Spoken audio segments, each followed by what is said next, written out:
टूनी चिड़िया सुबह सुबह दाना चुगने के लिए जंगल की ओर उड़ गई। सूरज की किरणें पेड़ के बीच झिलमिला रही थी और हवा में फूलों की खुशबू तैर रही थी। टूनी चिड़िया बहुत दूर उड़ गई, इतनी दूर कि जब वह वापस मुड़ी तो रास्ता भूल गई।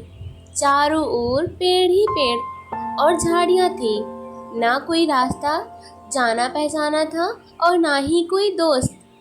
टूनी चिड़िया की आंखों में आंसू आ गए। वह एक पत्थर पर बैठकर रोने लगी। हे भगवान, अब मैं क्या करूं?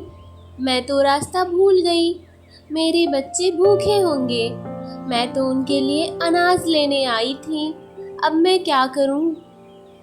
पेड़ पर बैठा कालू कौवा टूनी की सारी बातें सुन लेता है और वो टूनी से पूछता है, क्या हुआ टूनी बहन, तुम इतना रो क्यों रही हो? कालू भाई, मैं जंगल का रास्ता भटक गई हूँ। मुझे मेरे घोंसले तक पहुँचने में मदद कर दो। ठीक है टूनी बहन, तुम यहीं रहो, मैं तुम्हारे लिए कोई मदद लेकर आता हूँ। कालू कौवा बहुत ही चालाक था। वो सीधा चील के पास जाता है और उससे कहता है, चील भाई, मैंने तुम्हारे लिए एक नया शिकार देखा है। एक मोटी सी बड़ी चिड़िया पकड़ी है। उसका खून तो बहुत मीठा होगा और मांस तो इतना ज़्यादा कि तुम्हारा और मेरा दोनों का पेट भर जाएगा। वाह कालू, नेकी और पूछ पूछ, जल्दी जा और मोटी चिड़िया को लेकर आ। मैं उसके लिए गड्ढा खोद देता हूँ। उसमें वह गिर जाएगी और उसे पकड़कर मारकर खा जाएंगे। कालू कौवा टूनी चिड़िया के पास वापस आता है और उसे कहता है, टूनी बहन, मैंने तुम्हारे घर तक जाने का इंतजाम कर दिया है। तुम मेरे पीछे पीछे आ जाओ। टूनी चिड़िया कालू पर विश्वास करके उसके पीछे चील के पास पहुंच जाती है। जालिम सातिर चील ने चिड़िया के लिए एक जाल बिछा रखा था और टूनी चिड़िया उसमें फंस जाती है। चिड़िया बहुत परेशान हो जाती है। कालू भैया, ये चील कौन है? ये चील नहीं, तुम्हारा काल है। तुम हमारा भोजन बनोगी। अब तुम इसके बाद कभी अपने घर नहीं जा सकोगी। कालू कौवा की यह सारी बातें पेड़ पर बैठा कुक्कू कबूतर सुन रहा था। कुक्कू कबूतर अपने लिए दाना लेकर आया था और विश्राम के लिए एक पेड़ पर बैठ गया था, जिस वजह से वह ये सारी हरकतें होते हुए देख लेता है। भाई, इस खाने को और टेस्टी बनाने के लिए हमें कुछ मसाले चाहिए।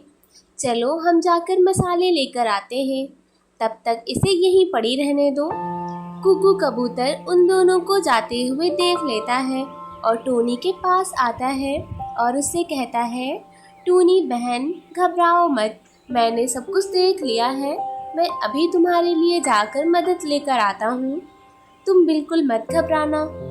शुक्रिया कबूतर भाई, कृपा करके जल्दी वापस आना, नहीं तो यह जालिम पक्षी मुझे मार देंगे। रानू चिड़िया और मिट्ठू भाई, हमारी टूनी बहन की जान खतरे में है। उसे कालू कौवा और चील खाने वाले हैं। हमें उसकी जान बचानी होगी। हाँ हाँ कुक्कू भाई, मैं तुम्हारे साथ चलता हूँ और उस कालू कौवा और चील को सबक सिखाते हैं और हमारी चिड़िया बहन को बचाते हैं। तीनों पक्षी उस स्थान पर पहुँच जाते हैं और वहाँ का नज़ारा देखने लगते हैं। वो देखते हैं कि टूनी चिड़िया अपनी जान की भीख मांग रही थी और वो निर्दयी पक्षी उसे मारने की तैयारी कर रहे थे।